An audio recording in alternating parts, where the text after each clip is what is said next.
Buenas tardes a todos y todas. Estamos transmitiendo desde el canal de YouTube de la Dirección General de Cultura y Educación de la provincia de Buenos Aires.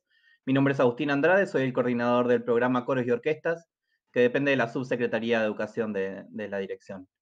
En el marco del Día Mundial del Medio Ambiente, nos citamos hoy para hablar de una temática tal vez un poco no común para este día, ¿no? Uno piensa en el Día del Medio Ambiente y lo primero que se nos viene a la cabeza son conceptos como el reciclaje, el cuidado de los mares, el cuidado de la tierra, la contaminación del aire, los incendios también, ¿no? Que están lamentablemente en las noticias cada vez más común y frecuentemente, y dejamos olvidado uno de las contaminaciones invisibles, como hablábamos el otro día con los compañeros que están acá presentes, que no le damos tanta importancia. Es nuestro rol de músicos y músicas, la música como lenguaje y el sonido como herramienta. Queríamos aprovechar esta ocasión y este momento y este día para empezar hablando de tal vez lo que por lo general dejamos para el final, que es la contaminación acústica, la contaminación sonora, la contaminación auditiva. Y tenemos el lujo y el honor de tener dos grandes invitados para compartir su vasta experiencia sobre el tema desde dos miradas completamente distintas y completamente complementarias, valga la redundancia. Tenemos al maestro Gustavo Basso, ingeniero en telecomunicaciones, doctor en artes por la Universidad Nacional de La Plata, en donde también se desempeña como docente, violinista profesional en la Orquesta del Teatro Argentino de La Plata por más de 25 años, y es miembro de asociaciones nacionales e internacionales de acústica, por lo cual ha realizado numerosos y extensivos congresos internacionales sobre la especialidad.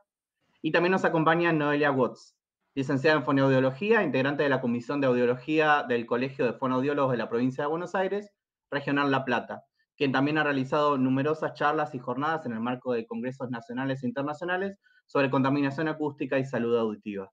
Así que de dos miradas completamente complementarias y visiones distintas, queríamos dar marco a esta charla para toda la comunidad educativa de coros y orquestas, docentes y estudiantes, y también abierto a toda la comunidad que quiera sumarse. Muchas gracias, Gustavo, Noelia, por acompañarnos, y es un placer para nosotros que nos hayan dedicado un ratito de esta tarde para compartir. Bueno, gracias Agustín, un placer estar acá y te agradezco la invitación. Lo mismo, gracias Agustín y a toda tu organización por invitarnos. Perfecto. Vamos a empezar, vamos a estar compartiendo también en el vivo del chat en YouTube. Todos los que estén participando pueden dejarnos sus inquietudes, sus preguntas. Vamos a estar tratando de compartirlas y responderlas en vivo. Pero queríamos empezar hablando de este tema y de esta mirada, de este concepto de contaminación acústica y desde las nociones físicas y acústicas. Gustavo, ¿querés compartirnos la mirada al respecto? Bueno, puedo empezar yo, pero seguramente después Noelia va a completar esto, ¿no? Mucho mejor, seguramente. En general, bueno, estamos hablando del Día Mundial del Medio Ambiente, ¿no es cierto? Y ya todos más o menos tenemos una idea de qué se trata, pero dentro del medio ambiente también está el aspecto sonoro, está el aspecto de la contaminación acústica, como bien dijiste vos, de la polución acústica. En general, en la disciplina se distingue contaminación de polución. Contaminación generalmente es en el agua, en alguna sustancia como la tierra, el suelo, la disolución de sustancias. En el aire se habla más de polución, es con un dato técnico así menor realmente, pero que no es tan cuando por ejemplo, que genera una fábrica, cuando se produce contaminación química, uno puede ir al día siguiente, medir en el suelo, en el aire, y hay rastros de esa contaminación química. Hay partículas, hay químicos, hay sustancias que perfectamente se pueden medir y evaluar. Con la polución acústica no ocurre eso. Puede haber una contaminación acústica, una polución acústica muy grande, por ejemplo, en un concierto donde hay 120 decibeles en el campo de un estadio de fútbol, cosa que no es tan rara que ocurra. Sin embargo, al día siguiente, si uno va a ese lugar, no hay nada físico que diga que pasó eso en ese momento, el día anterior. No hay polvo de ruido. Digamos, si uno busca en el piso, no va a encontrar polvo de ruido que nos permita determinar que ahí pasó eso. Sin embargo, eso que no deja rastros, o deja poquísimos rastros físicos, sí deja rastros en las personas que estuvieron.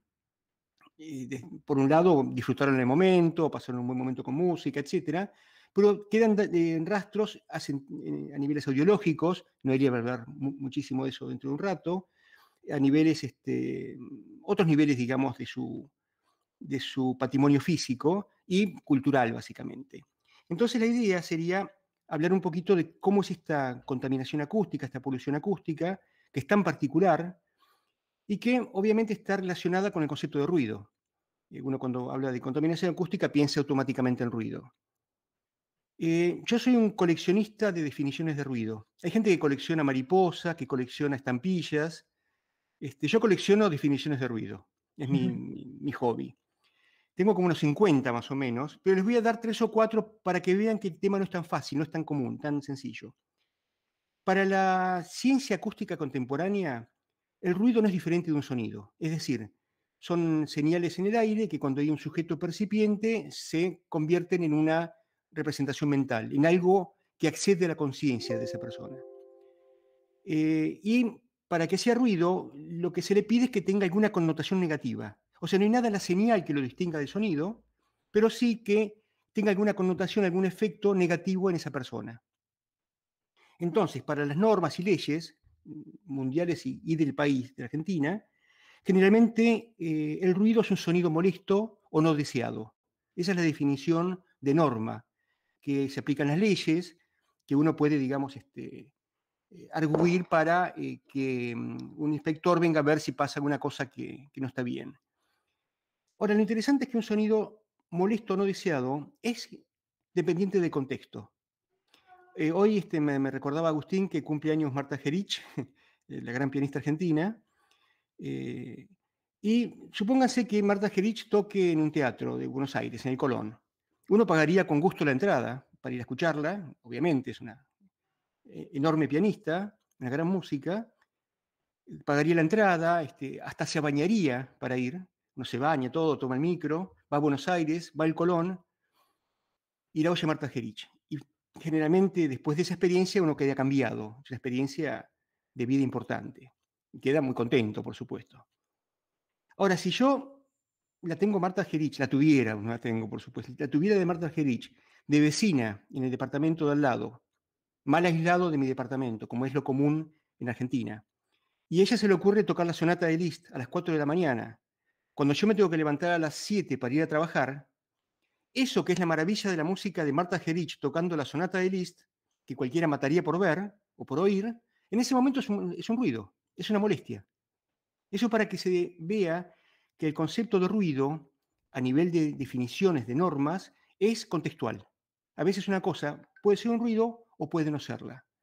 Es muy interesante que generalmente uno le asocia valores de ruido molesto a fuentes sonoras que tienen otros elementos negativos. Por ejemplo, una fábrica que contamina, que sabemos que contamina, va a generar un ruido mucho más molesto que una fábrica que sabemos que no contamina, aunque el ruido sea el mismo. O sea, hay todo un contexto muy complejo que hace que uno decida definir como ruido eso y no como ruido otra cosa parecida. Otra teoría, otra definición de la colección interesante que tengo es la que tiene que ver con la comunicación. Es decir, el ruido es lo que nos molesta a la comunicación, lo que interfiere con la comunicación. Por ejemplo, ahora, si yo, como estamos hablando nosotros, y alguien prende un aparato muy ruidoso, una aspiradora, por ejemplo, la relación señal-ruido, que es la que define la calidad del canal de comunicación, hay un teorema de Shannon Bartley que dice eso: cuanto mejor es un canal, mejor es la señal con respecto al ruido. Si prendo la aspiradora, nuestra calidad de comunicación va a descender muchísimo. Tanto que hasta quizá no podamos entender lo que dice el otro. Entonces, en comunicación es ruido lo que degrada el canal de comunicación.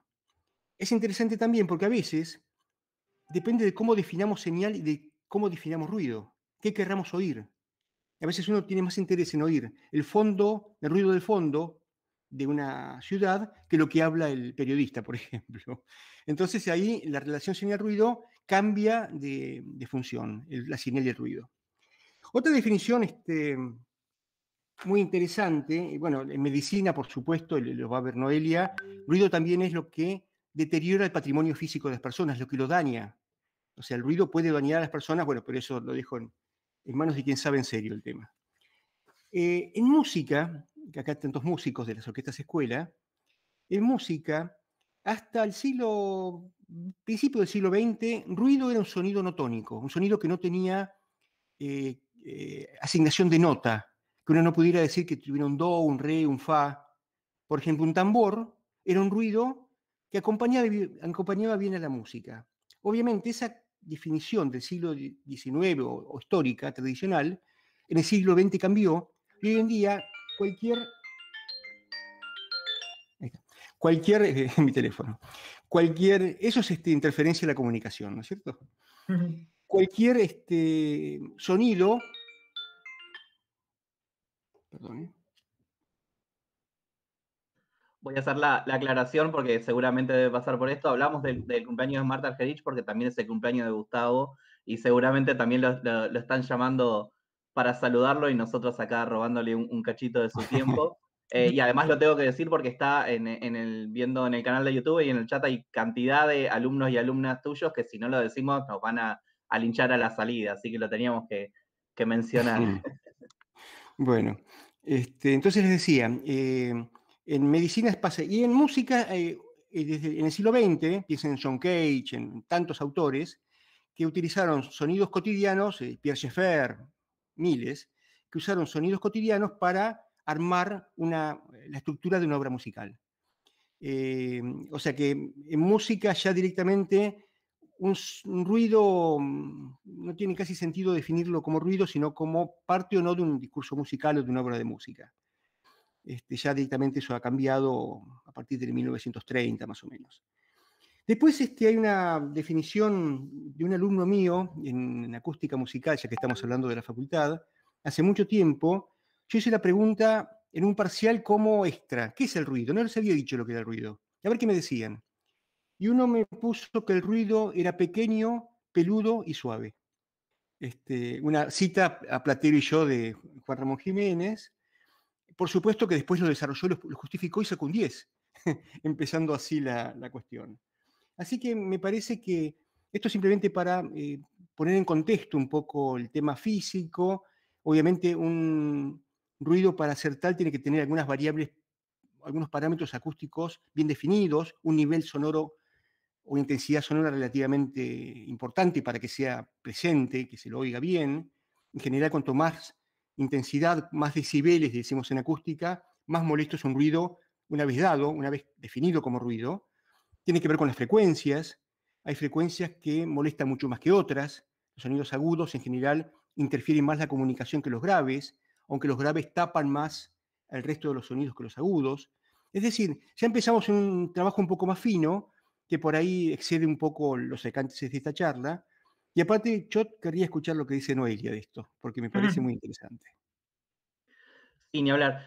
Antes de pasar a Noelia, en un par de veces nombraste, cuando hablábamos del concierto, por ejemplo, dijiste lo de los 120 decibeles, recién lo volviste a mencionar. Hay muchos y muchas estudiantes del programa de distintos niveles, de distintas edades, que nos están escuchando, nos están viendo, y quisiera preguntarte, digamos, obviamente desde mi ignorancia, entiendo que los decibeles es la manera en la que podemos medir el sonido, el ruido. ¿A partir de cuántos decibeles nosotros podemos empezar a decir que hay contaminación acústica, que hay contaminación sonora? Bueno, esto tiene que ver con lo hablado anteriormente. Todo depende del contexto. Si vas a ver un concierto, un recital de rock con el Indio Solarium, ya no toca más me parece, pero bueno, ponele que siga tocando, vamos a ver un recital de rock y hay 110, 115 decibeles, nadie te va a decir en ese recital de los espectadores que eso es ruido. Entonces, tiene que ver mucho con la valoración.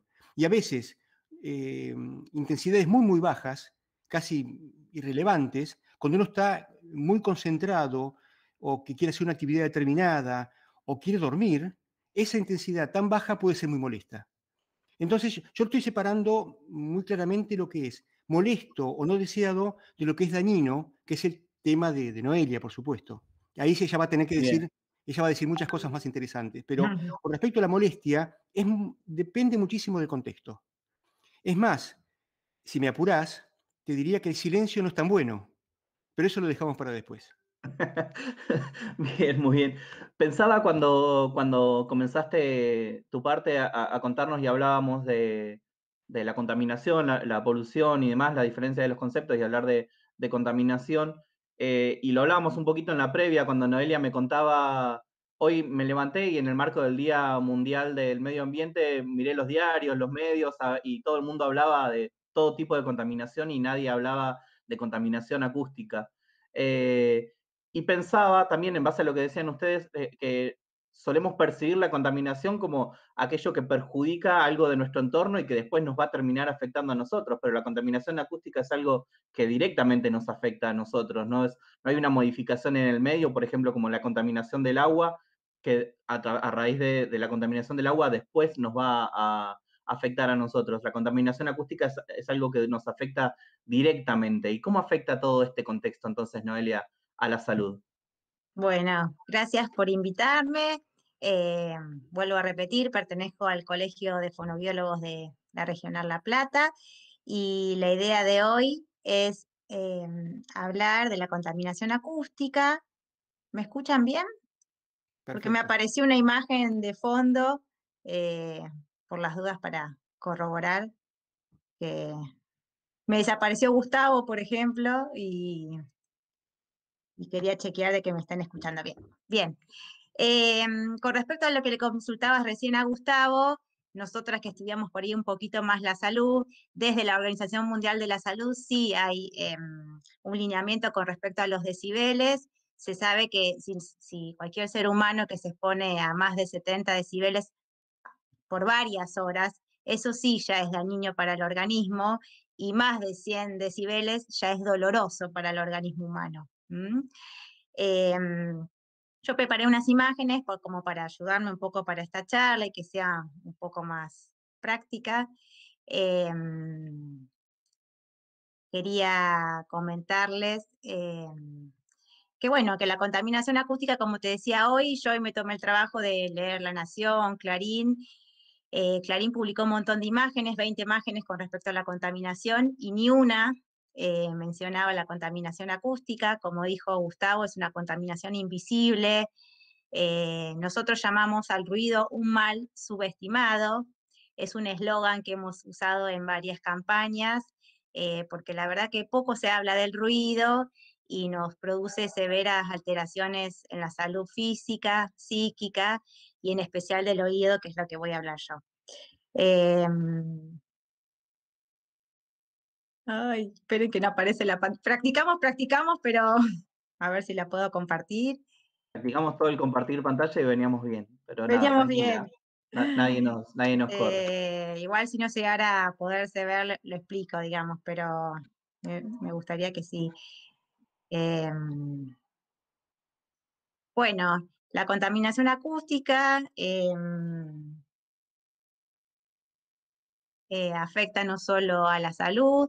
Yo hoy un poquito leí cómo afectaba a los animales también, porque la idea de hoy es hablarles cómo nos afecta a nosotros, a los humanos, pero me llamó mucho la atención también a cómo afectaba a los humanos, ¿sí? Si pensamos en los animales que viven en el agua, por ejemplo, las ballenas, las orcas, el ruido de los buques, de los barcos, hace que no se puedan comunicar, les altera la reproducción, comen mucho menos alimento, los animales de la granja también.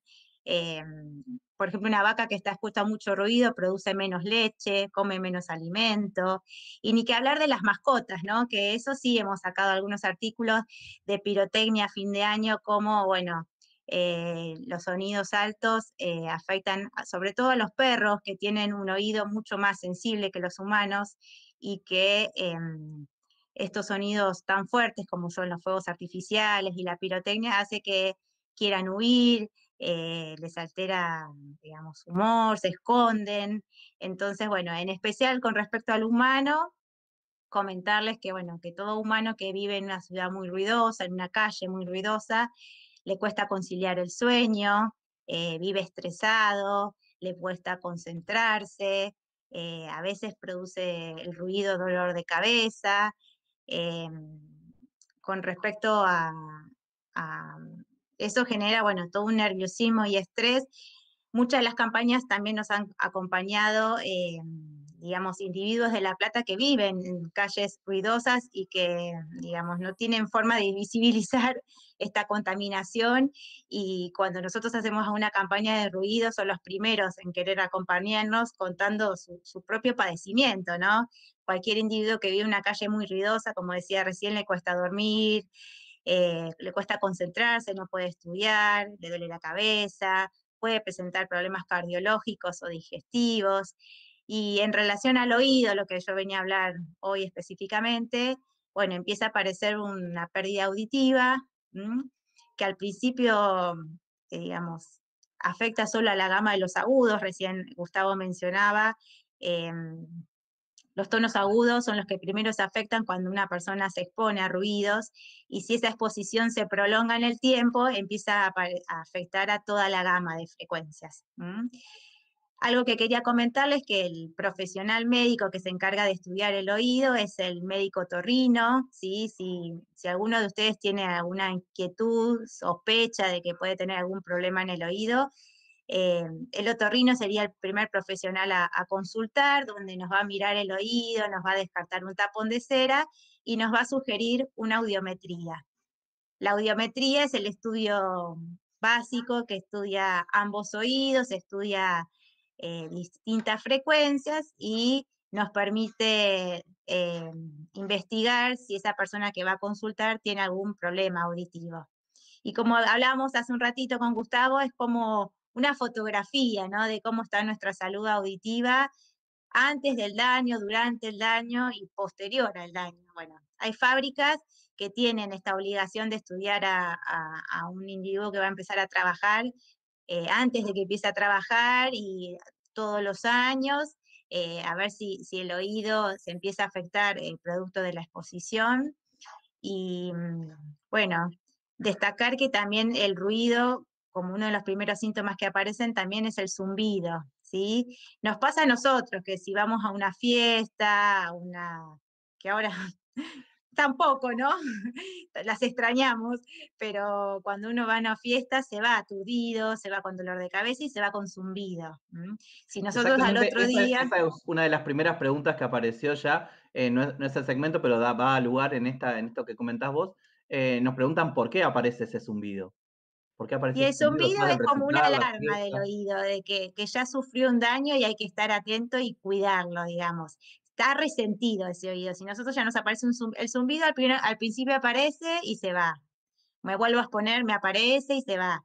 Y si yo no hago caso a esa alarma que me está haciendo mi organismo, digamos, de que, ojo, que mi oído ya no está empezando a tolerar tanto ruido, ese zumbido ya queda permanente. Entonces, Eso como también ligado a la pregunta anterior, nos preguntan si una afección auditiva es recuperable. eso es lo que más me gustaría destacar. Toda persona que se expone a ruido, el daño es irreversible. Entonces, por más que yo ya me dañé el oído, voy, consulto al médico, no hay cirugía, no hay medicación que me devuelva la audición anterior por este tipo de causa. Distinto sería una otitis, que eso sí tiene un tratamiento médico, digamos, pero cuando es por ruido, las células que se dañan, que son las células del oído interno, no se recuperan más.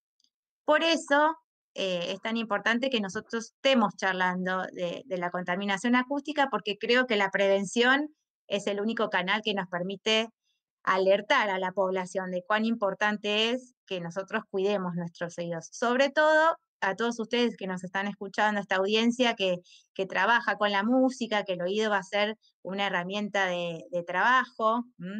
Entonces, que la tienen que descuidar desde la primaria, bueno, toda la vida, pero tenemos muchos alumnos que van a la primaria y desde chiquitos hay que inculcarles el cuidado del oído, de hacer audioretrivas frecuentes, bueno, tener alarmas de si uno tiene algún problemita, consultar.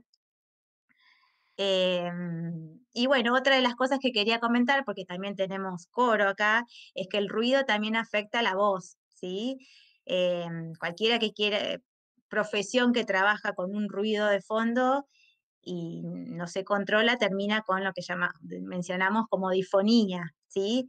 Pensemos qué profesiones pueden estar afectados por el ruido. Docentes del grado, docentes de educación física, vendedores ambulantes, gente que trabaja en la calle sobre avenidas, eh, gente que trabaja, bueno, ahora no están tampoco, pero en casitas infantiles, la música es muy alta, y esas personas se van a la noche con mucho dolor en la garganta, y eso requiere de un tiempo de recuperación.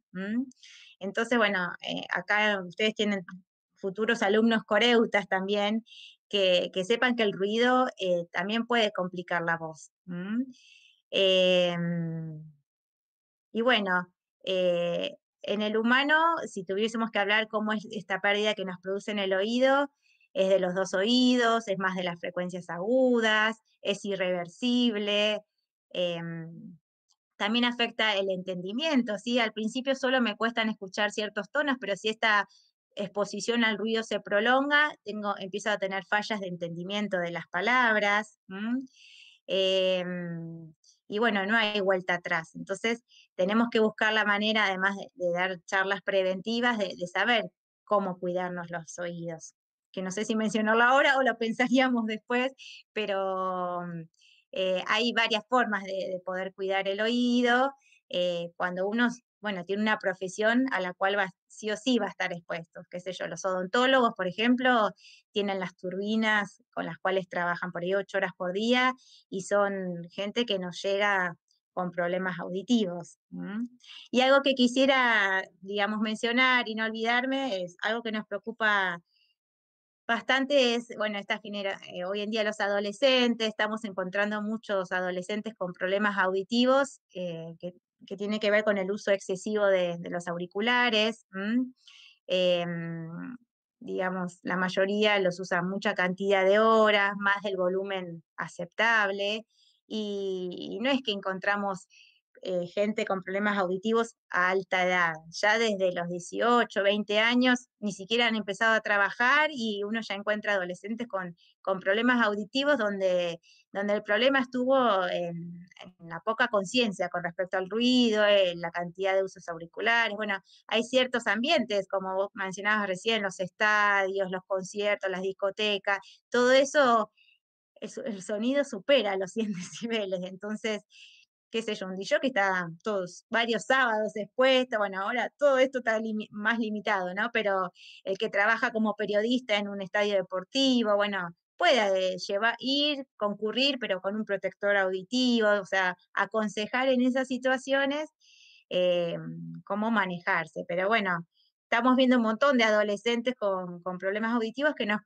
preocupa, porque era una pérdida auditiva que nosotros por ahí veíamos a los 40, 50, se está presentando en chicos de 18, 20 años, donde ni siquiera han empezado a trabajar y ya hay una lesión auditiva. Bien. Eh, Noelia, aprovecho y te interrumpo. Nos preguntan si la contaminación acústica puede ser más nociva en personas que tengan enfermedades auditivas preexistentes o no. Todas las personas tenemos cierta susceptibilidad al daño. Eso sería, o sea, te diría que los que pueden tener mayor afectación es si tenés algún antecedente genético, pero después está también cómo cada organismo reacciona al sonido. Por ahí vamos 2 personas y nos exponemos a la misma cantidad de ruido y nos hacemos una audiometría, y a mí me salió más daño que la otra persona. ¿Por qué? Y bueno, hay algo individual de tu organismo, de cómo se protege, pero la realidad es que todos nos tenemos que cuidar, no pensar que voy a ser el bendecido, que no me va a pasar nada, que en realidad seguro el exponerme con frecuencia y en forma permanente a un sonido alto, seguro me va a quedar un daño. Si mi profesión es otra que no tiene que ver con el sonido, igual es importante, porque la comunicación si tenemos buena calidad auditiva, va de la mano de poder tener una buena comunicación. Si nos falla el oído, ya la comunicación se altera. Entonces, a los que trabajan que el oído es su herramienta de trabajo, te diría es primordial comentarles de cuidar el oído, pero a todos, o sea, hoy en día la gente cada vez vive más, y ojalá que lleguemos todos con buena audición hasta los 90, 95, que nuestros oídos nos acompañen a lo largo de la vida. Yo, bueno, básicamente atiendo muchos adultos mayores y no es común, digamos, no es raro encontrar gente de 90 años que por ahí está muy bien, pero bueno, que el órgano auditivo es uno de los sentidos que más se afecta y bueno, que lo quieren corregir porque la comunicación es sumamente importante. Bien. Les voy a preguntar algo que surge también de las consultas de quienes nos están viendo, que es una pregunta a modo de un mito. Vamos a ver si rompemos un mito o lo reafirmamos. Les leo la afirmación que surge de la pregunta y ustedes los dos me sabrán decir. Nos consultan si es cierto que el zumbido constante es en realidad una respuesta del cerebro a una falencia en el aparato auditivo. Y si es así, que se puede controlar o mejorar con ejercicios de control mental. Volveme a repetir porque fue tan larga, me reí, Ah, o sea, me quedó, pero a ver, de vuelta. ¿qué Me respondemos? preguntan si es cierto que el zumbido constante es en realidad una respuesta del cerebro a una falencia en el aparato auditivo. Y si es así, Ahí, si se mira, puede ahí yo controlar o separaría, mejorar con claro. ejercicios de control mental. El zumbido puede deberse a diversas causas, no solo del oído. Hay gente que tiene problemas de contractura y tiene un zumbido, hay gente que tiene problemas de infección y le aparece un zumbido. Hay digamos, descartar cuál es la causa del zumbido. Hay médicos especialistas en zumbidos, em, pero bueno, va bastante de la mano que uno tenga un daño auditivo y que quede un zumbido permanente. Y como seguía la pregunta, te diría, no son tan fáciles de sacar. Muchos otorrinos aconsejan, hágase amigo del zumbido porque por ahí una persona consulta 10 otorrinos distintos a ver si de alguna forma puede bajar el zumbido. Podemos tener zumbido en un solo oído, no solo en los dos, y hay gente que con el zumbido no puede conciliar el sueño, se le altera el humor. Entonces, no son tan fáciles de sacar, no solo con el control mental, te diría que se va. Hay terapias de sonido, que se pone un sonido de fondo como para enmascarar el zumbido. Lo mejor sería no tenerlo, atacarlo cuando empieza a ser intermitente, digamos, y no permanente. Bien. No sé vos, Gustavo, Gustavo, vos. Sí. No, acá la que sabés sos vos, Noelia, así que no me voy a meter. ahora Em, te ataco a vos. Tenemos un montón de preguntas que nuestra idea tal vez tenía que ver con algo del final, pero no lo podemos dejar pasar, sobre el uso responsable de auriculares. Si podemos dar algunos consejos respecto a eso. Y también si podemos hablar, no sé si Gustavo querés hablar algo, nos preguntan sobre los auriculares, los comunes, los externos y los in-ears, los que van adentro, ¿no? ¿Qué recomendamos y qué podemos hablar en cuanto a uso saludable de auriculares? Sí, creo que también es el campo de Noelia esto, porque esto está ay, hablando de cómo sí. afecta la salud del oído, cómo puede generar hipoacusia en auricular. Yo le puedo dar algunas características del uso en tanto a músicos, ¿no? Pero creo que el tema es más Correcto. de ella en este caso, ¿no? Sí, de los dos te aconsejaría que es mejor el de vincha porque impacta en todo el canal auditivo y no el que va dentro del oído que daña más, digamos, ataca a una pequeña porción del conducto. Entre los dos recomendaría el de vincha. Y con respecto a la cantidad de horas de uso de auricular, y lo deseable sería no más de una hora al 60% del volumen que da, o sea, tu teléfono o en el dispositivo que estés usando. Si vos tenés del 1 al 10 y no usarlo más del 6. ¿Qué nos pasa cuando no usamos, estamos en la calle? Es tanto el ruido ambiente que hay que uno necesita usarlo por encima. Te das cuenta cuando llegas a tu casa y por ahí prendés y lo pones el mismo volumen que lo estabas usando en la calle y te das cuenta que está altísimo. Y en la calle, bueno, tenías necesidad de usarlo por encima de ese ruido ambiente. Em, Esto de, bueno, esta situación hoy en día que la mayoría de gente trabaja desde la casa, yo creo que a futuro vamos a hacer un estudio qué pasa con la población, porque la mayoría necesita concentrarse sobre el ruido de la casa, los hijos, demás. Bueno, muchos usan auriculares para mantener un montón de reuniones y yo creo que esta parte de trabajar home office va a producir también, no tanto en los jóvenes, sino también en los adultos, daños auditivos. Sí, Bien, una cosita que se complete lo que dice Noelia, que es perfecto. exactamente así como dice ella. es que, ¿por qué nos gustan los auriculares? Más allá de la necesidad de poder oír sin que oigan los demás, en el caso de la pandemia, no molestar a nuestra familia. En general, los auriculares permiten puentear el sistema auditivo externo. Tenemos un sistema auditivo externo que es la oreja, el canal auditivo, hasta el tímpano, que en el fondo es un filtro que rechaza las frecuencias muy graves. Es un filtro pasa alto, decimos en acústica.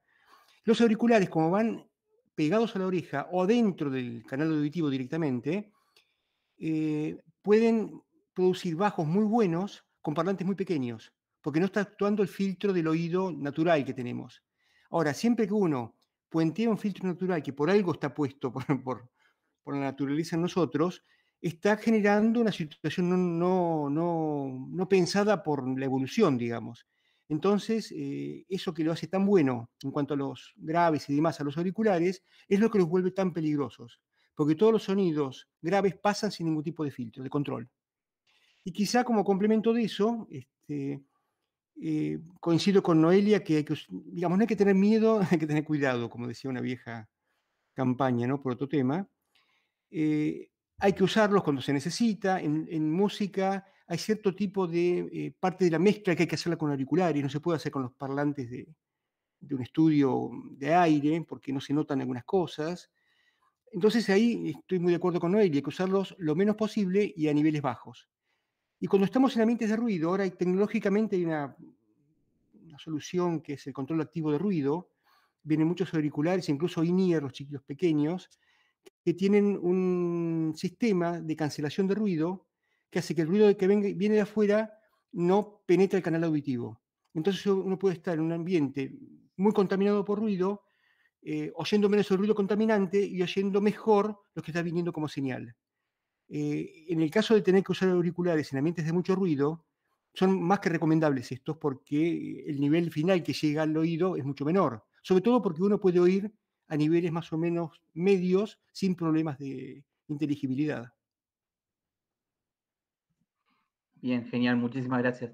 Tenemos algunas preguntas referidas, vamos a aprovechar también la experiencia de Gustavo como violinista, como músico de orquesta. Tenemos las preguntas de varios de los estudiantes del programa que preguntan, por ejemplo, fui segundo violín durante mucho tiempo y tenía atrás a las flautas traversas y siempre terminaba con el oído explotado, vamos a decir. ¿Afectan más las frecuencias agudas que las graves? ¿Cómo es el trabajo de la... No sé si podríamos estar hablando de contaminación acústica dentro de un ensayo, de orquesta, de banda, de coro, todo tiene que ver con el contexto, como bien nos dijo Gustavo hoy, pero ¿qué podemos hablar respecto del trabajo de orquesta y de grupos musicales? Bueno, el tema de los fosos tienen un problema, son generalmente chicos, por una cuestión de espacio arquitectónico, y hacen que la orquesta esté toda muy junta. Encima de ser chicos, están encerrados en una cavidad que va abajo del nivel de piso de platea, con muchas paredes cercanas muy reflectantes. Los niveles en los fosos son mucho mayores que los niveles en el escenario en un teatro de ópera. Por ejemplo, el Teatro Argentino de La Plata, que tenemos acá cerca en La Plata. Por lo tanto, las patologías auditivas por el trabajo en orquesta, sobre todo en fosos, son muy comunes y están muy estudiadas, muy estudiadas. Bueno, de eso Noelia puede hablar también mejor que yo en cuanto a la consecuencia. Pero en cuanto a la manera de reducirlas, hay un control bastante estricto de la cantidad de horas que se pueden estar en foso ensayando con orquesta completa en casi todas las reglamentaciones del mundo, también en las argentinas. En ese aspecto, las orquestas argentinas tienen buenas reglamentaciones. Estoy hablando de Sinfónica Nacional, las dos del Colón, el Teatro Argentino, Rosario, Bahía Blanca, etcétera. Tienen buenas reglamentaciones que se cumplen dentro de todo. Pero una vez que uno está en el foso, tiene la posibilidad de estar cerca de instrumentos muy potentes, trombones, flauta, flautín, corno no tanto, porque el corno emite para atrás, pero sobre todo los metales, ¿no? O percusión. La percusión es bastante brava en este punto. Y en general lo que se hace en la actualidad es tratar de separar los instrumentos que tienen menos nivel sonoro de los que tienen más nivel sonoro, en distancia. A veces es muy difícil. Cuando uno está haciendo una obra como Turandot de Puccini, donde no entramos, es imposible separar, porque no da el espacio físico. Y lo que se usa mucho ahora son separadores de, no de vidrio, sino de plexiglas, algún material transparente, algún Acrílico. plástico, que en realidad se estudió que no evitan tanto el sonido sobre el músico que está delante. Lo evitan muy poquito, 2, 3 decibeles, muy poco. Pero hacen que el músico que esté emitiendo, al recibir el reflejo de ese material, se oiga más fuerte y baje el nivel. O sea, es un regulador natural de la emisión de sonido. Y esto se ha estudiado mucho, sobre todo en orquestas europeas y americanas de Norteamérica, y funciona bastante bien.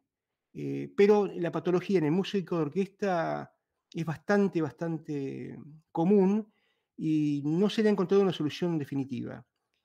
Acá en el Mandarlo caso a ensayar argentino, con protectores sería, yo donde trabajo nosotros hacemos protectores auditivos mm, y se toma la muestra del conducto, se mandan a hacer a medidas que más o menos amortiguan 30 decibeles. ujú, Eh, no sé qué pasaría o sea, en alguien que tiene buena audición, que te amortigue 30 decibeles, yo creo que te permite ensayar igual. Entonces, ujú. quizás mandarlos ahí, pero a su vez con sus protectores auditivos, no sé, se me ocurre. Bueno, Em, es si una hay buena solución experiencia en esa. otros países que además de ensayar, los músicos están con algún protector auditivo hecho a medida a su canal, no los que se compran casas de natación que se moldean, eso la verdad que no, pero algo que uno pueda desarrollar, protectores auditivos a medida con filtros, tenés filtros para agudos, filtros para graves, me parece que podría ser una prueba piloto y ver a ver cómo. No, se está usando mucho eso. Hay una encuesta, el 60% de los músicos de foso en Europa usan protectores auditivos. Ah, mira, Generalmente más en ensayos que en la función. Y hay unos protectores que acá en La Plata los usamos cuando se hizo el oro del ring, hace unos cuantos años, que tenían que tocar algunos metales en el pasillo de atrás del foso, que es un pasillo sin ningún tipo de absorción acústica. Era una locura eso. Entonces a esos músicos el teatro les compró unos protectores auditivos especiales que bajan 20 o 30 decibeles, pero todo igual. Entonces no te altera la percepción musical de lo que estás claro, oyendo. No es lo mismo que tocar sin eso, pero es bastante más obviamente. parecido que tocar, digamos, en un lugar un poco más amable. Y funcionaron bien. Sin embargo, algunos músicos se resistían porque les molestaba mucho tener eso en el oído, ¿no? Claro. Pero es una solución, es mucho mejor eso que tocar sin protección, sin duda.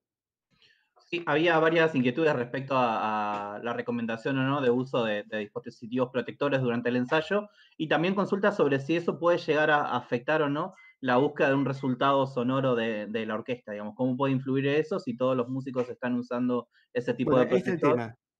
Eso depende de la calidad del protector auditivo. Y no sirve para que el músico pueda balancear el nivel de su instrumento con el resto. Entonces, lo pueden hacer músicos con mucha experiencia, que saben exactamente cómo suena tocando de determinada manera, que aunque ellos no lo van a oír así. Claro, Este, y obviamente el que no puede estar con protectores es el director, en el caso de una orquesta con foso, porque es el que tiene que lograr el balance. Y si sabe que los músicos están usando protectores, va a saber esa persona que va a tener que regular de otra manera los niveles de la orquesta. Pero si usan protectores comunes, como decía Noelia, los de natación o los que se compran por ahí, o los comunes para profilaxis auditiva, ahí sí la cosa no funciona porque bajan demasiado los agudos y no tanto los graves. Queda todo como metido en un barril. Y uno en esas condiciones toca muy mal. No detecta desafinaciones, por ejemplo.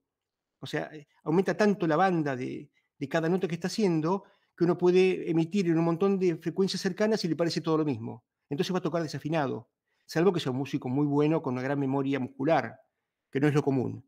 Entonces lo que se aconseja es que se compren esos protectores específicos para músicos, que son bastante caros, mm, no son baratos. Pero igual entonces que en el tema de los auriculares siempre es recomendable todo lo que sea externo y no lo interno, ¿no? ¿Verdad? Para que quede bien claro, tanto en protectores como en auriculares. Ujú. Bien. Nos consultan si es verdad que dejamos de oír ciertas frecuencias conforme vamos creciendo y cumpliendo años. Noelia, para eh, vos. sí, obviamente a medida que vamos avanzando en edad, a partir de los 40 aparece la presbiacusia, que es la pérdida de la audición por la edad, pero que a no todos se nos manifiesta igual. Yo puedo llegar a los 40 con audición normal y hay otra persona al lado mío que puede llegar a los 40 con una pérdida auditiva. Un poco tiene que ver su organismo, tampoco tiene que ver sus antecedentes genéticos, si tuvo expuesto a ruido a lo largo de su vida, si tiene alguna comorbilidad agregada, la diabetes, por ejemplo, trae problemas de audición, también. Pero sí, a medida que vamos envejeciendo, por decirlo de alguna manera, nuestra audición va declinando. Las primeras frecuencias que se alteran también son las agudas, igual que una hipoacusia por ruido, y a medida que avanza la edad, bueno, empieza a afectar las frecuencias medias y graves. Lo mejor son, bueno, insisto yo, los controles auditivos. En una persona, esto me preguntan también, ¿cada cuánto hacerse un control auditivo? ¿Sí?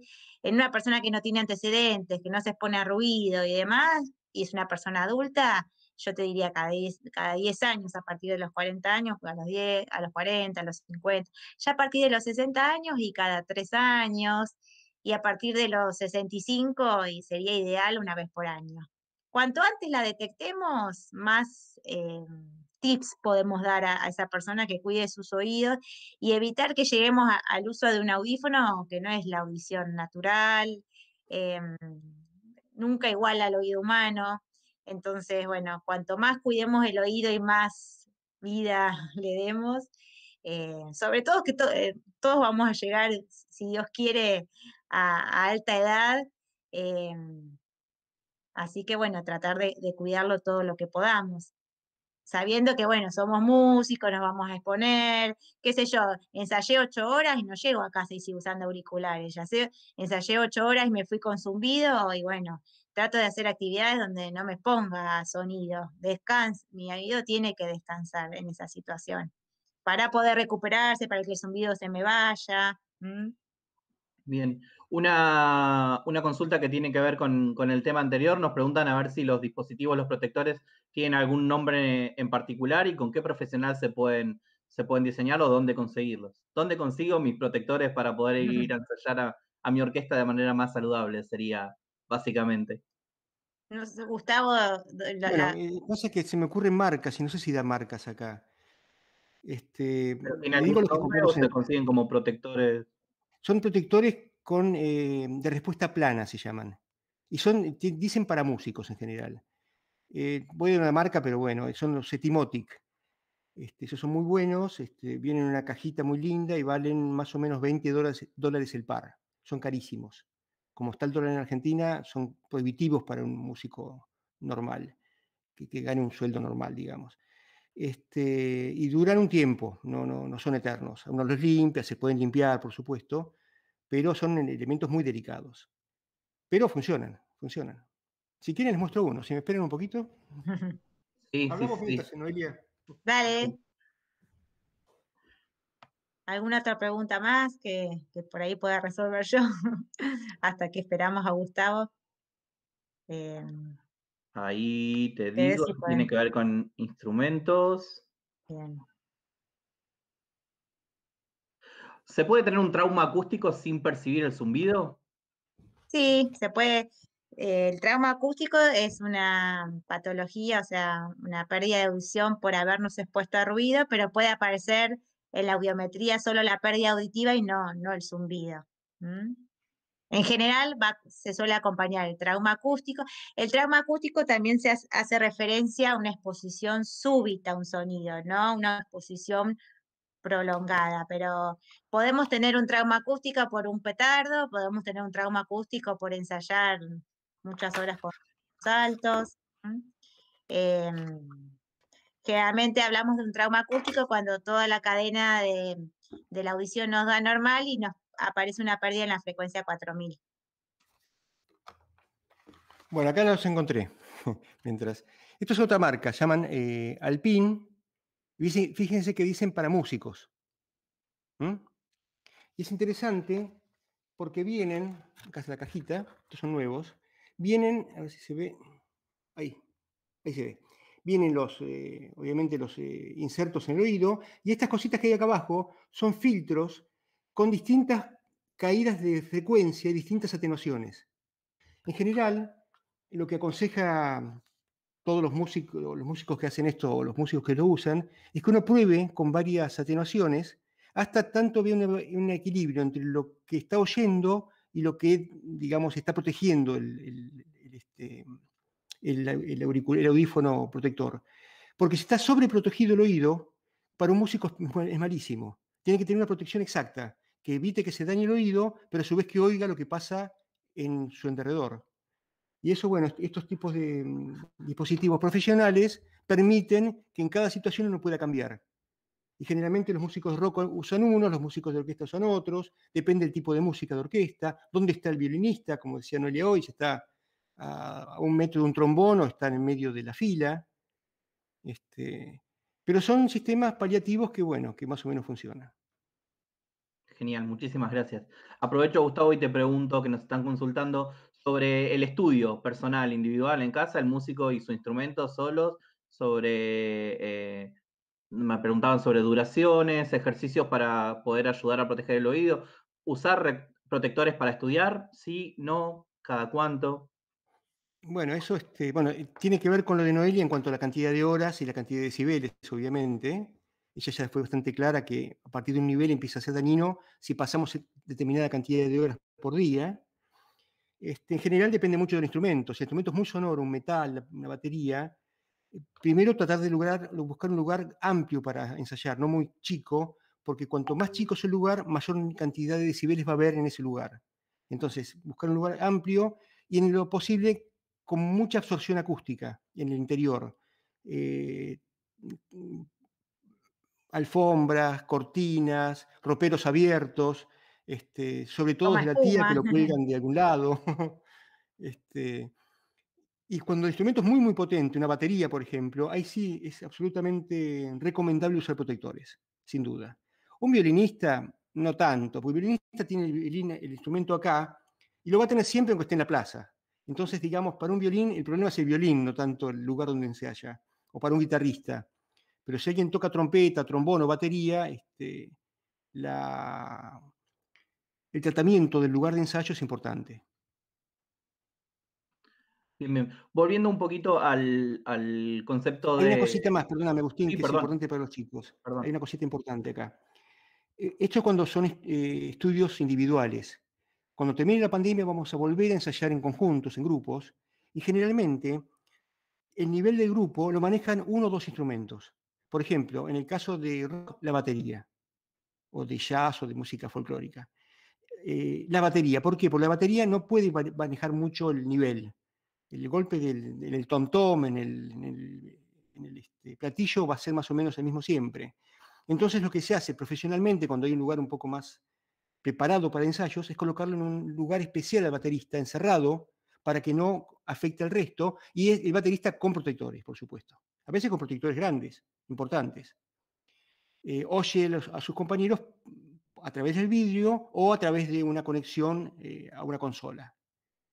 Porque el resto de los instrumentos pueden tener volúmenes variables. Una guitarra, bueno, le varía el volumen en realidad sería la sonoridad, ¿no?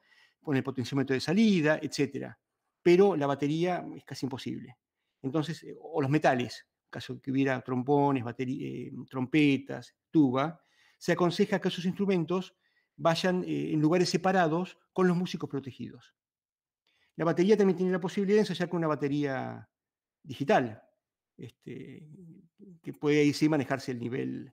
Pero claro, a los bateristas no les gusta, no es lo mismo tocar la batería real que tocar un pedazo de plástico, ¿no? Exacto. Discúlpame. No, por favor, está excelente. Quería volver un poquito al concepto de contaminación acústica para ambos.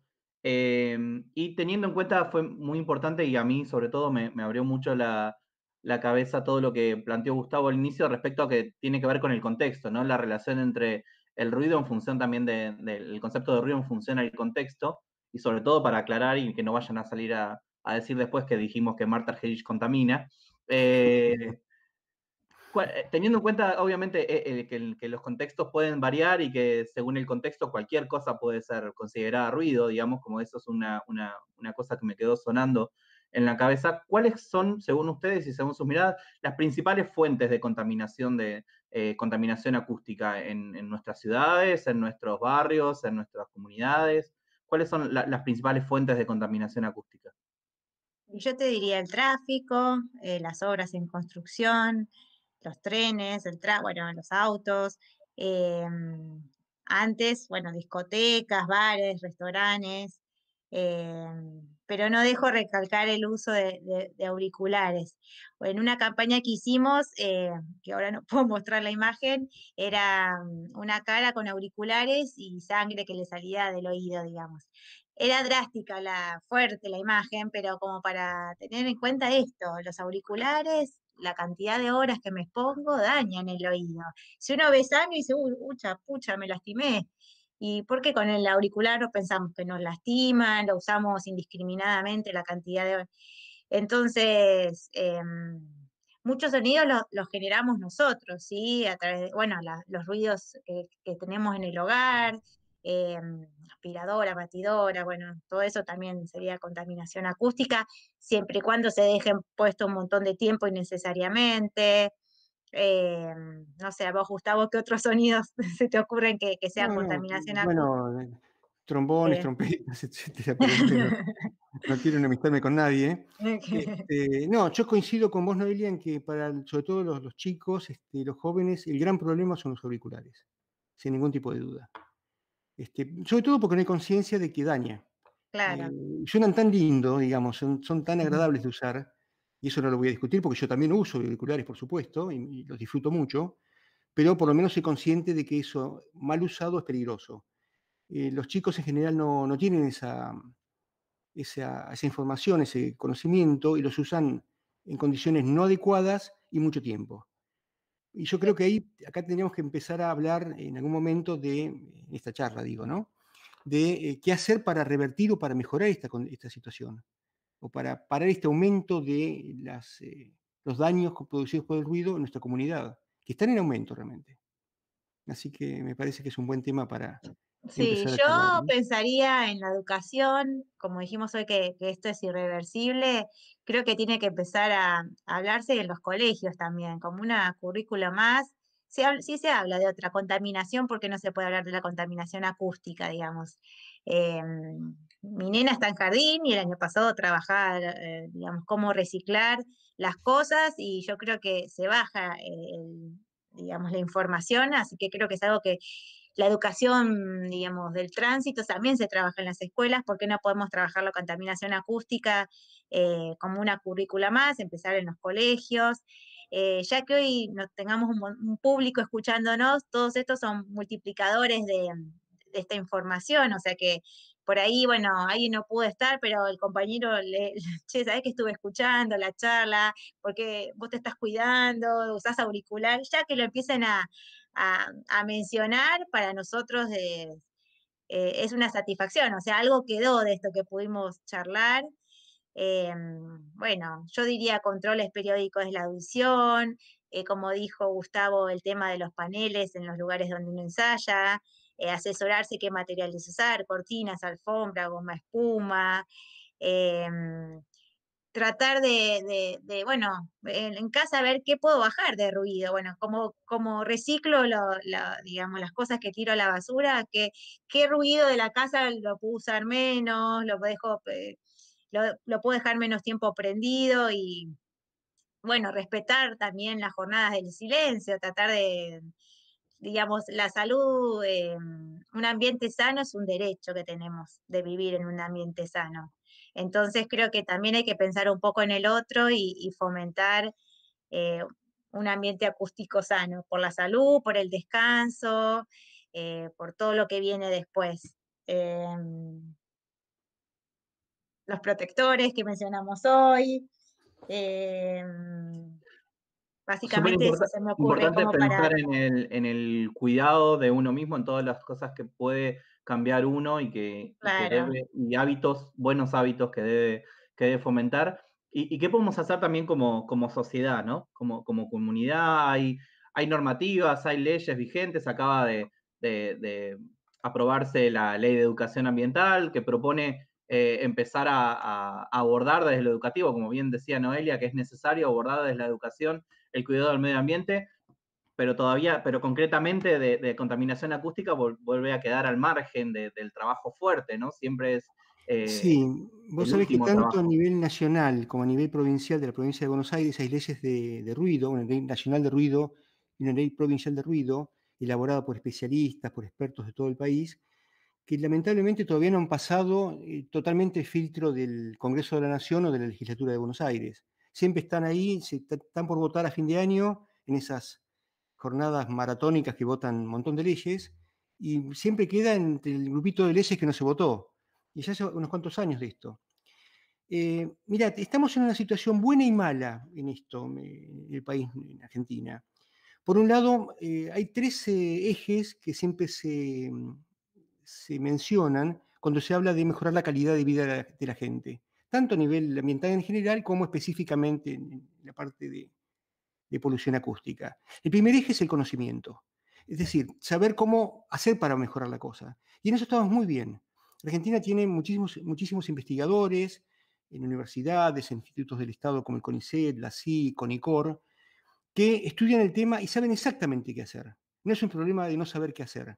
Sabemos cómo afecta el ruido de la gente, como decía Noelia, el Colegio de Fonoaudiólogos, toda la gente tiene información muy buena sobre qué hacer. El tema es que no se hace. Para que se haga, por un lado tenemos que tener esas normativas, esas leyes, que todavía no están, hacerlas sustentables en el tiempo, es decir, que una norma no diga, esta fábrica tiene que irse porque contamina, con lo cual deja gente en la calle, tiene que ser muy bien elaborada, y tener controles que permitan verificar que esa ley se va cumpliendo. O sea que la parte de conocimiento está, la parte de legislación no está, la parte de controles y de normas no está, pero quizá la clave, y eso lo dijo Noelia con mucha claridad hace un rato, la clave es la educación. Este tipo de cosas van a empezar a aparecer cuando la gente la reclame, cuando haya una comunidad que diga esto me interesa.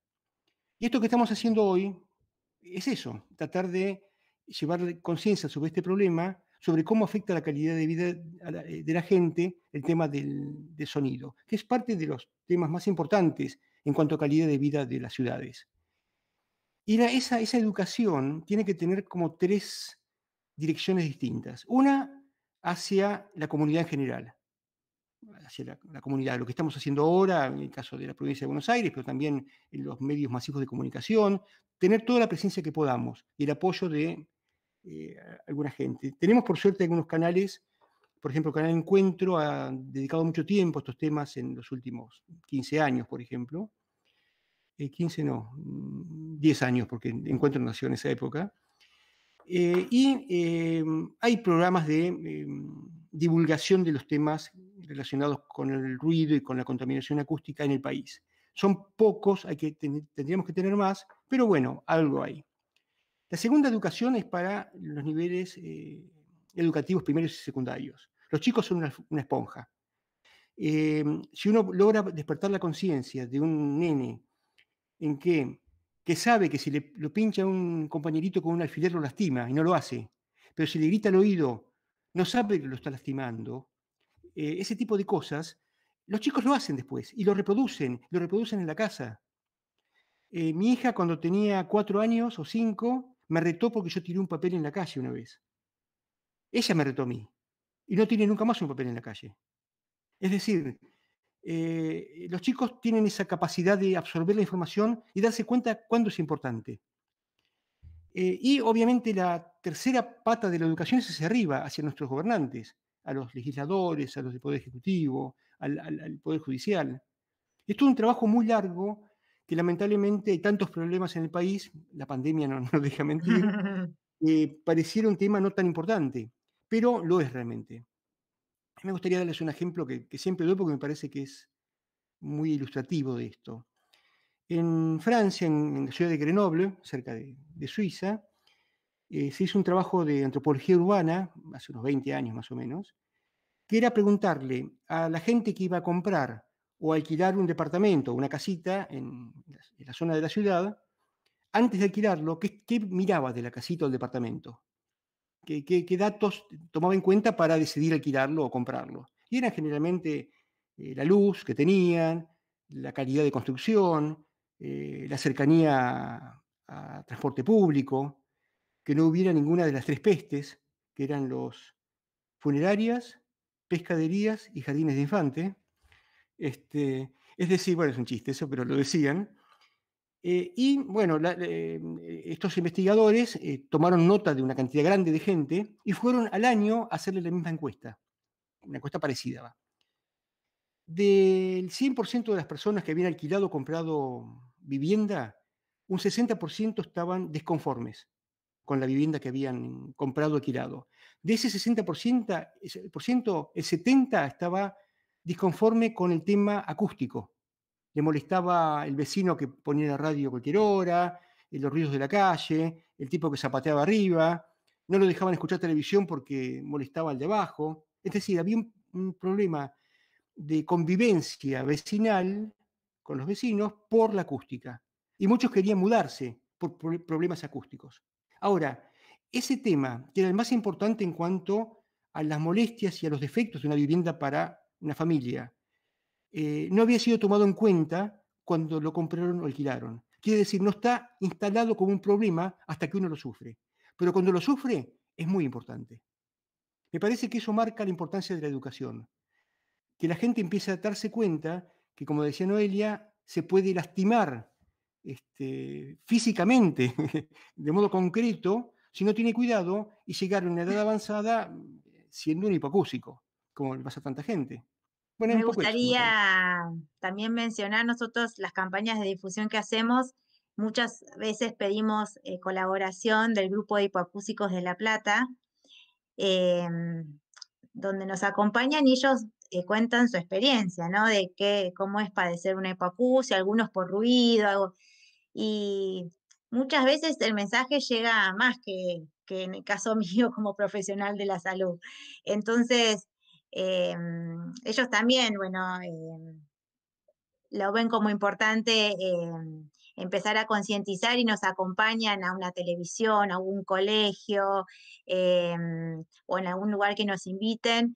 Y la verdad que yo siempre recalco que el testimonio de ellos es tanto o más importante que el nuestro, porque la verdad que cuando alguien te comenta lo que vive teniendo una hipoacusia y cómo poder ayudar y demás, llega muchísimo el mensaje. Y bueno, nosotros queremos concientizar, si no es con mi palabra y llega más con la de ellos, no importa, pero la verdad es que acompañar nuestras charlas con alguien que ya sufre una hipoacusia, la verdad que nos da, nos suma un montón y bueno, agradezco, me gustaría agradecer, usar este espacio para agradecer porque generalmente siempre nos acompañan hace varios años con cualquier campaña que hacemos de cuidado del oído. Genial. Me quedaba pensando en, en la responsabilidad que tenemos quienes tenemos el honor de ser educadores, de poder ejercer la profesión de educadores, de poder visibilizar y no solamente desde campañas de concientización, sino desde acciones concretas, ¿no? Que podemos pensar como acciones concretas que tengan que ver con el cambio de hábitos, con el cambio de hábitos como personas, como ciudadanos, como músicos, como docentes, y del cambio de hábitos como sociedad, ¿no? Más allá de la educación como el gran impulsor de esta tarea, ¿qué nos recomiendan ustedes con acciones concretas en el cotidiano para poder contribuir con esos pequeños granitos de arena a paliar todo el trabajo en pos de la prevención y erradicación de la contaminación acústica? No sé. Fue muy rebuscada la pregunta, me enredé, en un momento ni yo me entendía. No, Mirá, básicamente es lo que venimos mencionando, ¿no? sí. De la educación, porque si uno primero no sabe que la contaminación es algo que afecta a la salud, ¿por qué lo vas a revertir? ¿Por qué te vas a cambiar? En la medida que vos empezás a entender que daña a los animales, te daña a vos como ser humano, y bueno, actúas en consecuencia para tratar de evitarlo, o bueno, si necesitas estar con ruido, bueno, la menor cantidad de horas, pero primero entender, me parece que es lo más importante es entender que es un agente contaminante el ruido, y bueno, si lo entendemos, es como el que quiere hacer una dieta pero no ve que está gordo, entonces por más que le consultas al mejor profesional, yo no me veo gordo, así que no voy a hacer nada para modificar. La medida que yo entiendo que el ruido daña, bueno, pasa por la voluntad de cada uno, empiezo a accionar para tratar de evitarlo. Y en caso de los músicos, obviamente el tema del deterioro de la audición es gravísimo para cualquier persona, como se lo charlamos esto. En el caso de los músicos, le agrega que si tiene una merma en su capacidad auditiva, en algún punto puede llegar a afectar su profesión, su vida profesional. Así que en el caso de los músicos es especialmente importante que tomen en cuenta estos temas, que si tienen alguna duda consulten a algún profesional y que se cuiden, básicamente. Es cuestión de seguir algunas reglitas muy básicas y ser consciente del tema en todo momento. Por ejemplo, mucha gente que yo conozco, músicos, cuando van a un recital de música amplificada, lo que sea, siempre tienen en el bolsillo algún protector auditivo. Y si ven que la cosa se desmadra, llega a niveles muy grandes, se lo Se ponen. van, Y no se listo, no, se van. lo ponen el protector auditivo y se quedan. Ya se van, ya es extremo, ¿no? Pero disfrutan también más ellos. Al estar sin tanta agresión Claro, física, disfrutan también más el momento. Pero hay que tener la previsión de tenerlos en el bolsillo. Y no claro. todos lo tienen, ¿no? Por supuesto. Pueden usar algodón, pueden usar cualquier cosa. En el momento uno usa cualquier cosa. Este, pero eso significa que uno se da cuenta que esto puede ser dañino. Y me parece importante, en el caso de los músicos, que se cuiden especialmente. Bien, bien, bien. Antes de, cerrar, de hablar de algunas conclusiones, algunas sugerencias y hablar un poquito de contaminación acústica en el contexto de pandemia también, ¿no? Me gustaría hacerle un par de preguntas muy cortitas a cada uno de las más relevantes de las que están en el chat. La primera es para Gustavo. En un momento hiciste mención del silencio en relación a la contaminación. Nos preguntan si puedes ampliar un poquito ese concepto, esa idea. Bueno, en general uno piensa que el silencio es bueno per se. Había en la dictadura del 76 al 83 un eslogan que decía silencio salud. Y después entendimos que era el silencio de los cementerios, ese silencio que era salud. Sin embargo, el silencio no existe. Si uno estuviera en un ambiente muy eh, desprovisto de estímulos físicos, como puede ser una cámara anecoica de un laboratorio de acústica, donde prácticamente hay nada de ruido que viene de afuera, uno empieza a oír los ruidos del propio organismo, la sangre que pasa por el oído, el latido del corazón, los pulmones. Es decir, prácticamente es imposible estar en un ambiente con un silencio completo. Y si el ambiente es muy opresivo, como en esa cámara anecoica, van a aparecer zumbidos espontáneos, que no son malos, son naturales. El oído está tan eh, preocupado por la falta de ruido, que no es natural, que extrema la sensibilidad hasta que dispara algún tinnitus, algún pitido.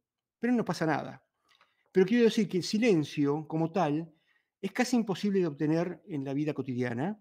Solamente en algunos poquísimos momentos se puede tener sensación de silencio, que les voy a contar ahora. Pero a su vez, no es tan bueno. Hace mucho tiempo las bibliotecas públicas eran muy silenciosas. Se hacían especialmente para no dejar pasar el ruido que venía de afuera.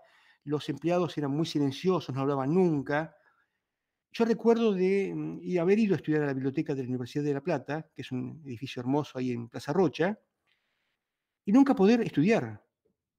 Estaba con el libro y tenía que leer 10 veces la misma frase, y, nunca y cada cosa que pasaba me distraía. Entraba una persona, volaba una mosca, cualquier cosa.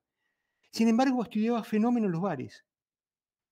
Y antes que saquen conclusiones erróneas de por qué me iba a estudiar a los bares, no tan erróneas por ahí, Eh, y es que uno en un ambiente de un ruido familiar más o menos moderado está mucho más cómodo, es lo común. Entonces uno generalmente estudia mejor, duerme mejor y vive mejor en un ambiente de un ruido moderado, pero no ausencia de ruido. Le puede pasar a alguien lo mismo si va a dormir en un lugar muy tranquilo, en un campo, donde no hay ningún ruido. No va a poder dormir la primera noche porque le falta el ruido de su entorno común, cotidiano.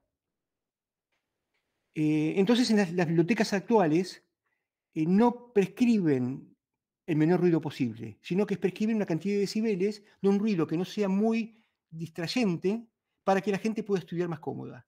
Casi como un bar controlado, diría uno. Y lo otro que les decía de silencio, ¿saben dónde puede haber silencio? Como un retroenmascaramiento, que es una palabra muy difícil. Significa que después de un ruido muy potente, el oído queda con la sensibilidad muy arriba, digamos, muy abajo en realidad, con muy poca sensibilidad, con la sensibilidad deprimida, y hasta que se recupera, ese momento después de un ruido muy potente, uno tiene la sensación de silencio. Lo usan mucho los directores de orquesta, de cine, en películas. Después de una explosión, todo se mueve en cámara lenta y en silencio, que es un poco lo que uno siente. Después de un acorde final de una sinfonía, ese tipo de cosas. Pero el silencio en sí, prolongado y durante mucho tiempo, es un fenómeno que no experimentamos, por lo menos de un modo habitual. Excelente. Una para Noelia. ¿Es verdad que un ruido potente no esperado, una bocina, un estruendo, un trompetazo en el oído, como a modo de chiste, nos puede afectar más que un ruido al que estamos preparados para escuchar? Noelia, es Sí. tu campo ese. No, no, sí, supongo que sí.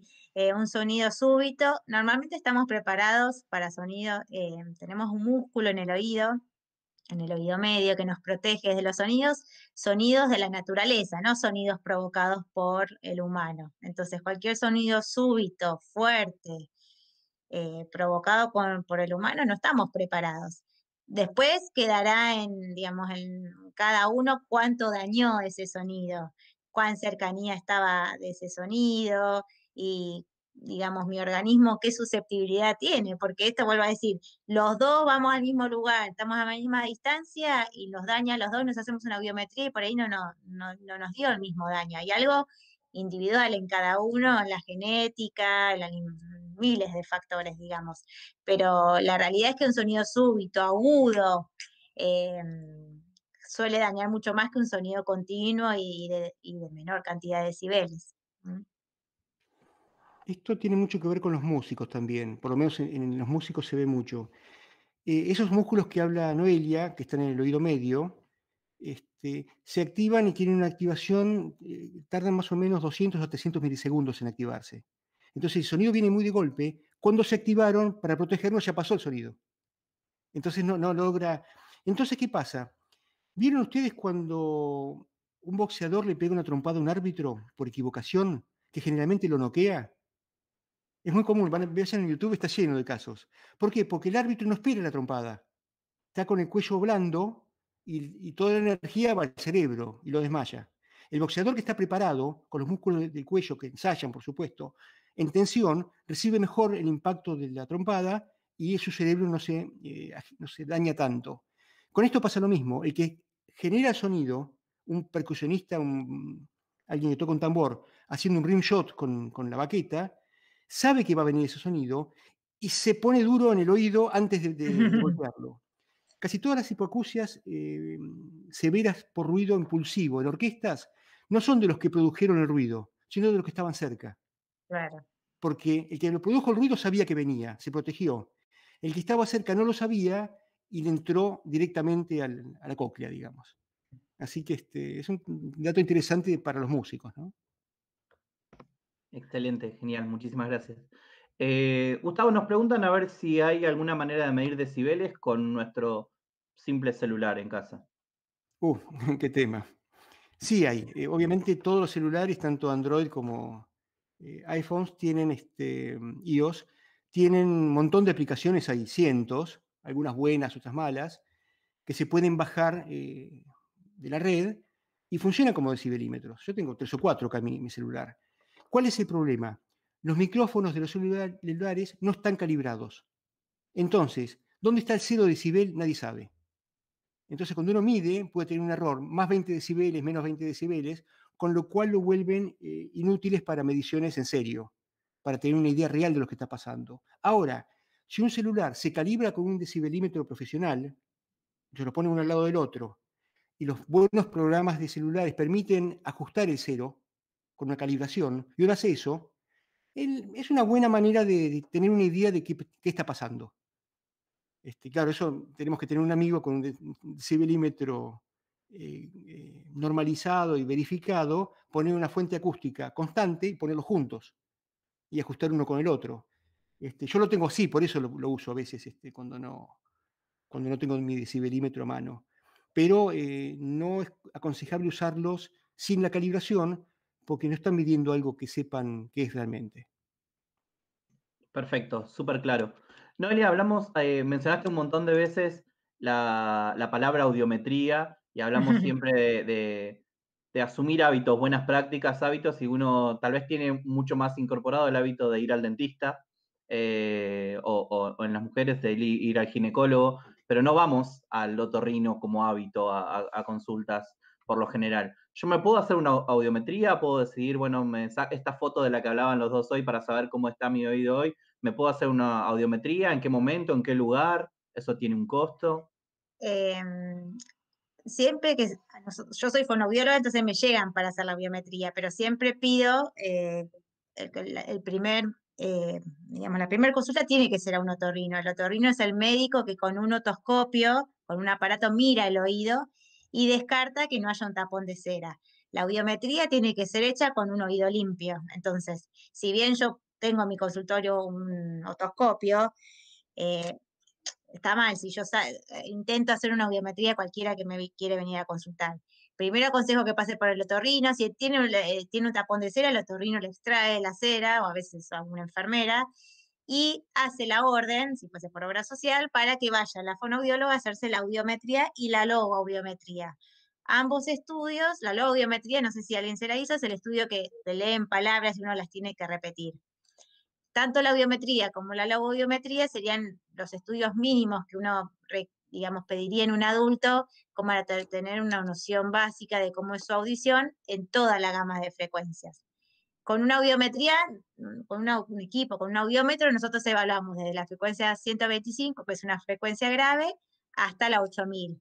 Hay equipos especializados en más altas frecuencias, pero el común, la mayoría de los fonoaudiólogos tenemos audiómetros que evaluamos hasta la frecuencia 8000.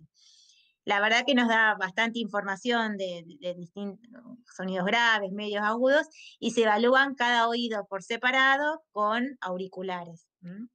Lo ideal es que la audiometría sea hecha en una cámara, zona amortiguada. Y aprovecho esto que vos me decías, bueno, nosotros en abril, para nosotros abril es un mes importante porque es el Día Internacional de la Conciencia de Ruido y usamos, digamos, ese día para hacer campañas de conciencia de ruido, y en varios años hemos ofrecido controles gratuitos en algunos hospitales de La Plata sin tener que hacer, digamos, las colas, que bueno, que toda persona que por ahí va a un hospital público le toca hacer. Ese día se presenta, quiero hacerme una audiometría y es mucho más fácil el acceso. Si no, bueno, comentarles que no es un estudio tan caro en lo que tiene que ver con la salud.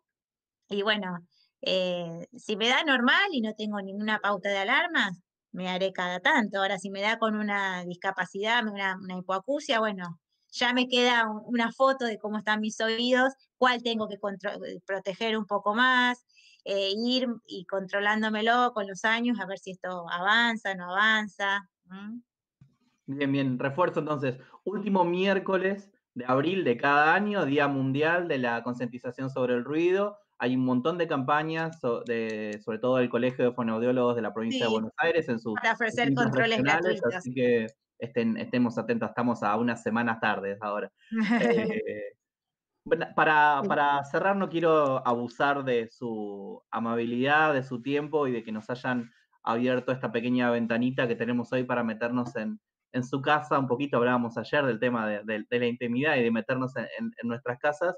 Quería pedirles a los dos una pequeña reflexión respecto al contexto que estamos atravesando en relación a la contaminación acústica, ¿no? Contaminación acústica y pandemia.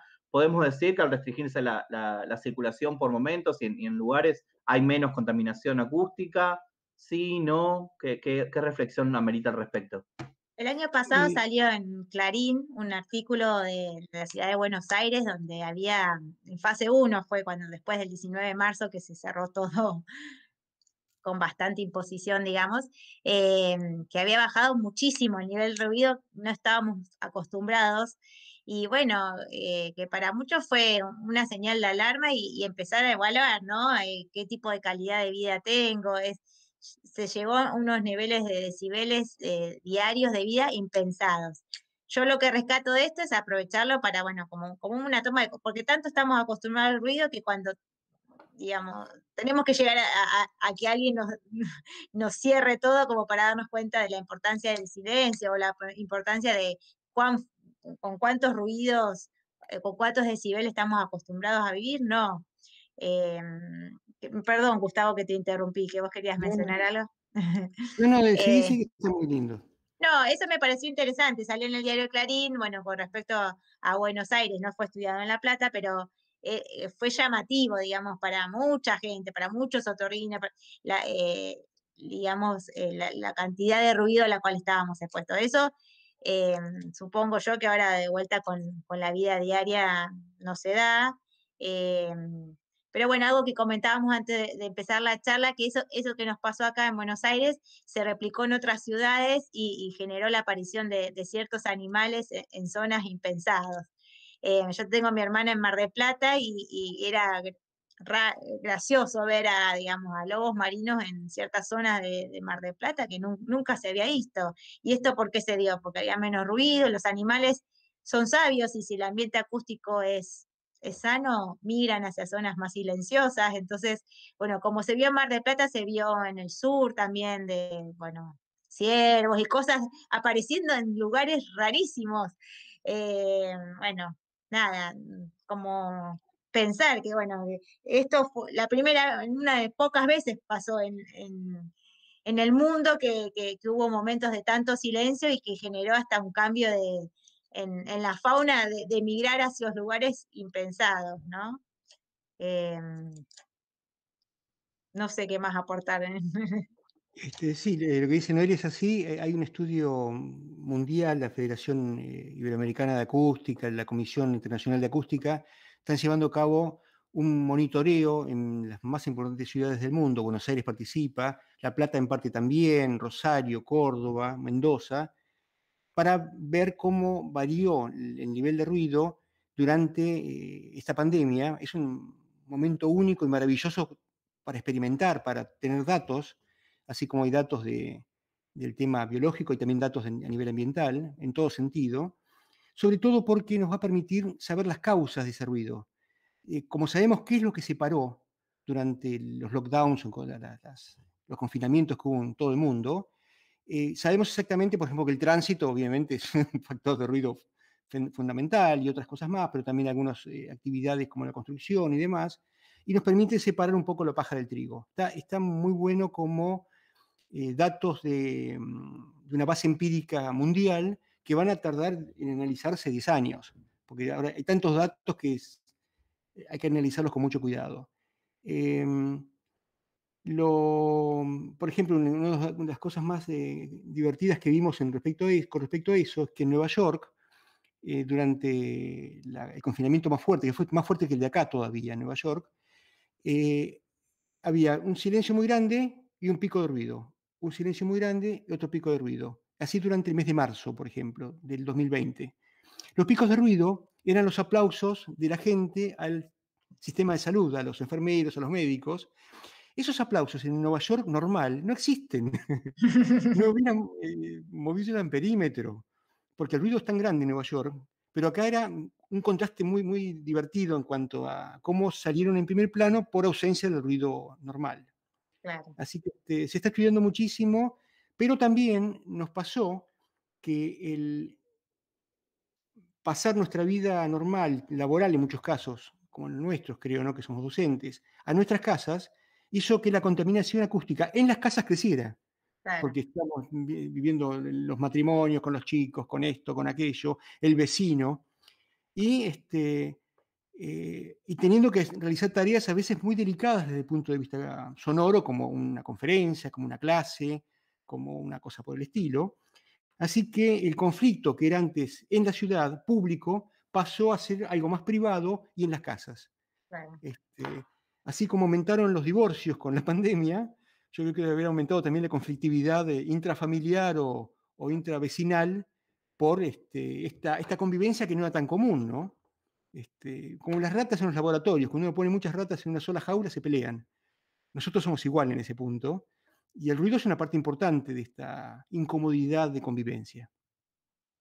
Yo quisiera ¿puedo hacer una pregunta yo, Noelia, Agustín, o no me dejas? Sí, por favor, el espacio es tanto de Me ustedes como pareció muy nuestro. importante lo que dijiste de el día que hay audiometrías gratuitas que hacen ustedes, Sí. pero yo tengo entendido que algunos hospitales también hacen audiometrías gratuitas No, por ser los públicos. hospitales públicos siempre, digamos, pero lo que pasa que por ahí vas a sacar un turno, bueno, uno va a consultar hoy y quizás el turno no es hoy, es primero con el otorrino en 3 semanas y después Ujú, de ahí a la fonoaudióloga, bueno, quizás en 2 meses recién me hice claro. Ese día está preparado para, o sea, los hospitales colaboran como para que la consulta con el otorrino y el estudio se hagan el mismo día y uno ya se lleve, digamos, ese estudio. Bien, pero lo importante es que en nuestro país, el que no tiene recursos también se lo puede hacer. Sí, se lo puede hacer Bien, en cualquier hospital público. perfecto. Disculpame, Agustín, te No, saqué un poco No, la perfecto. no, consigna. Está estuvo buena la excelente. aclaración. Excelente. Bueno, vamos a hacer el cierre. Le voy a pedir a cada uno de nuestros invitados del día de hoy que nos diga algo, nos comparta algo a modo de cierre, de conclusión, algún mensaje que nos quiera compartir para la comunidad educativa del programa, para estudiantes, para docentes, sobre cómo podemos abordar este trabajo. De mi parte, agradecerles profundamente el compromiso, la premura con la que aceptaron ante el desafío de poder juntarnos hoy con esta excusa del Día Mundial del Medio Ambiente, con una reciente sanción de una ley que plantea empezar a trabajar desde el ámbito educativo y con un compromiso de un programa. Somos algo muy chiquitito dentro del contexto, pero con un alcance muy grande, con un alcance de 850 docentes, 10.000 niños y niñas y adolescentes en toda la provincia, el compromiso a asumir el trabajo por la concientización sobre la contaminación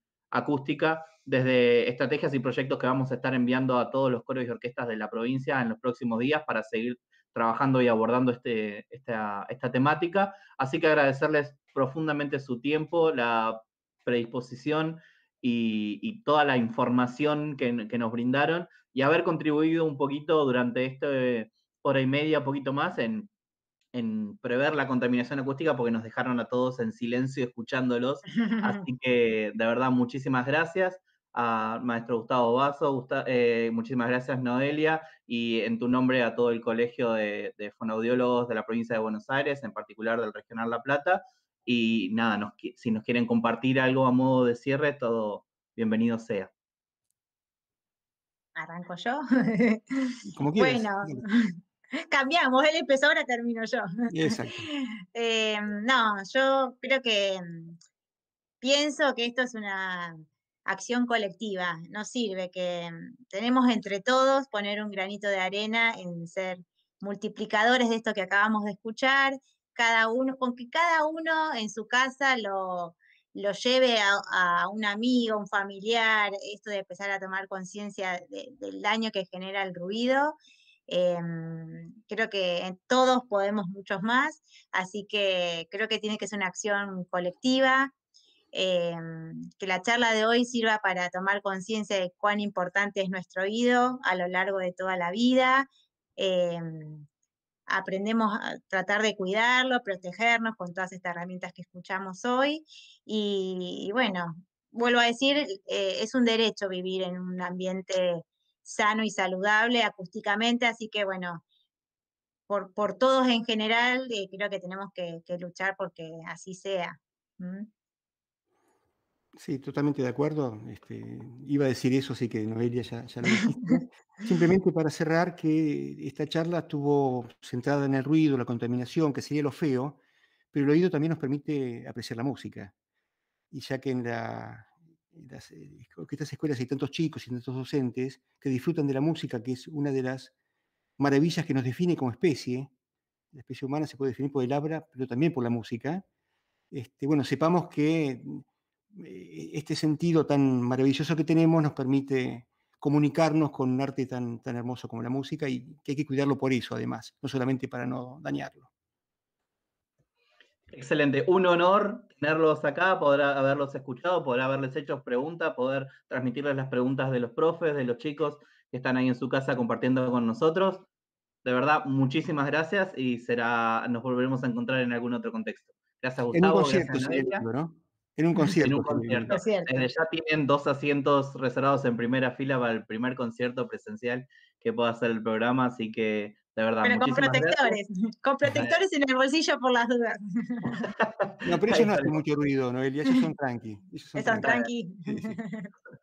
Gracias a ustedes y gracias a todos y todas los que nos acompañaron desde casa. Bueno, un placer.